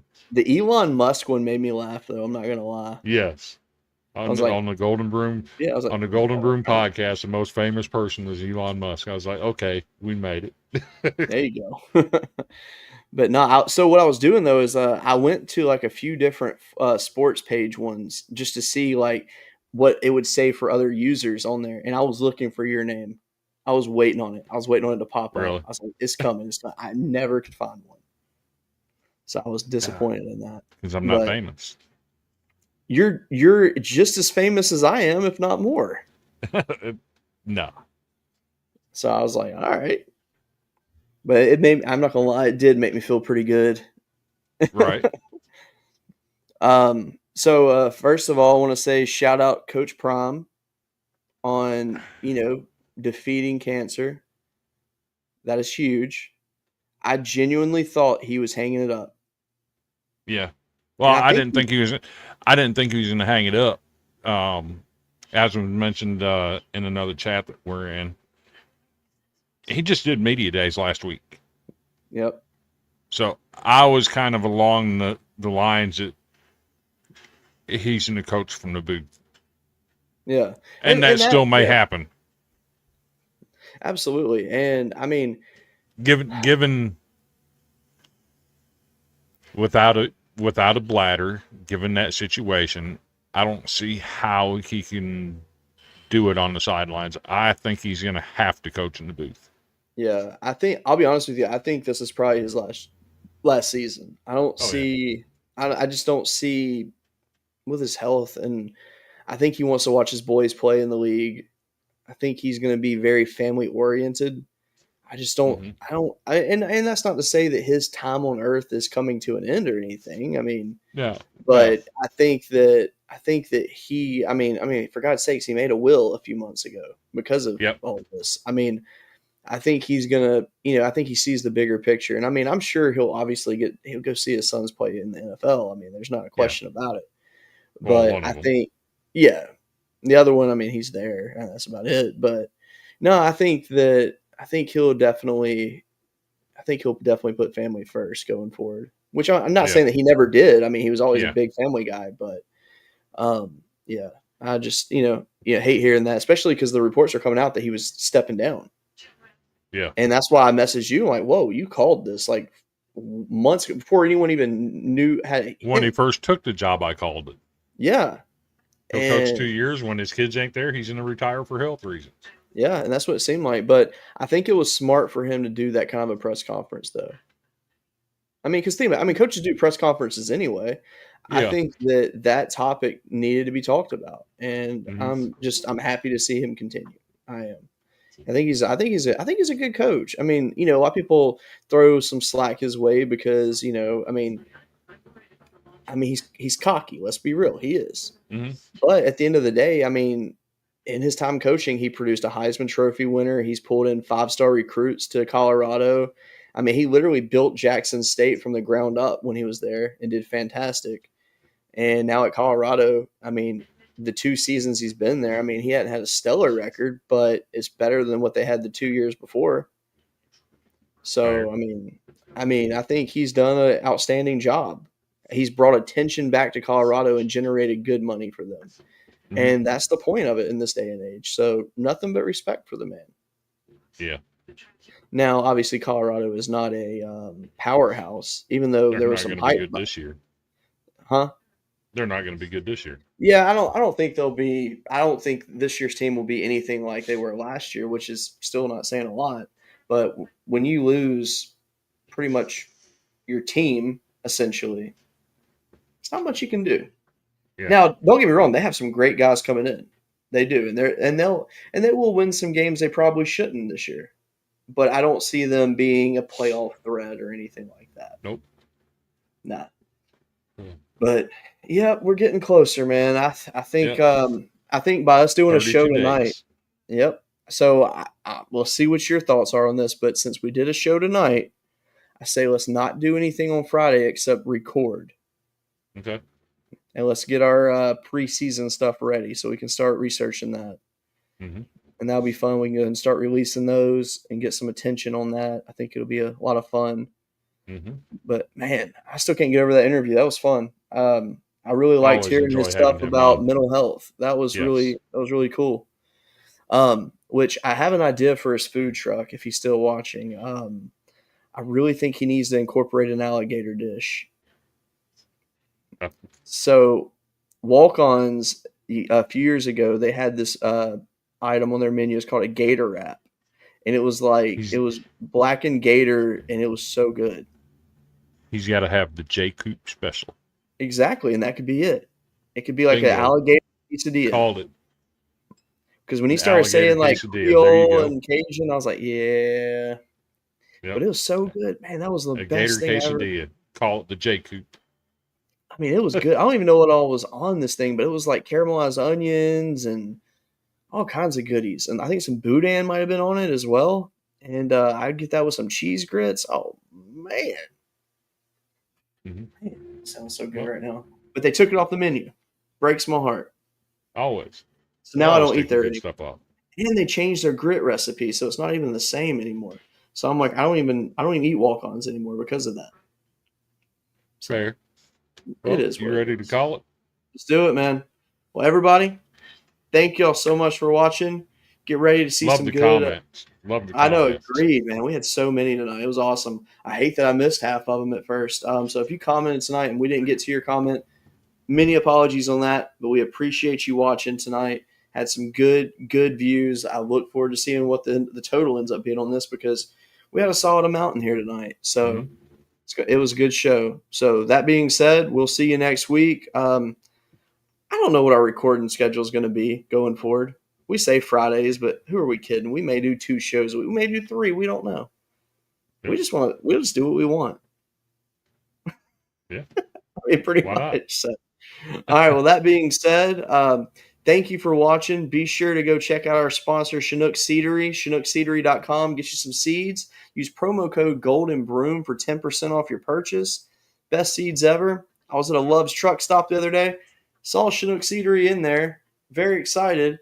Grabbed me a bag of the lemon pepper because that's the only one I have not had to this day. It's amazing. It was different because I didn't know what to expect with it. Very flavorful. Mix it with some hatch chili. Perfect. And they were BOGO, so I got 2 bags. So I ain't complaining. So yeah, go check out our sponsors. We love dealing with them. So that being said, good. If you need some screen printing done, visit our partner up in Boca, Iowa. The website is midwestmasterpiece.com. She will definitely take care of you, and her turnaround time is absolutely amazing. You will not be disappointed with her work. I'm not. Cody's not. Go check her out if you need any of your printing done. Midwest Masterpiece. Absolutely. That being said, everybody, thank you so much for joining us tonight. We hope you have a good rest of your week, and we'll see you when we see you.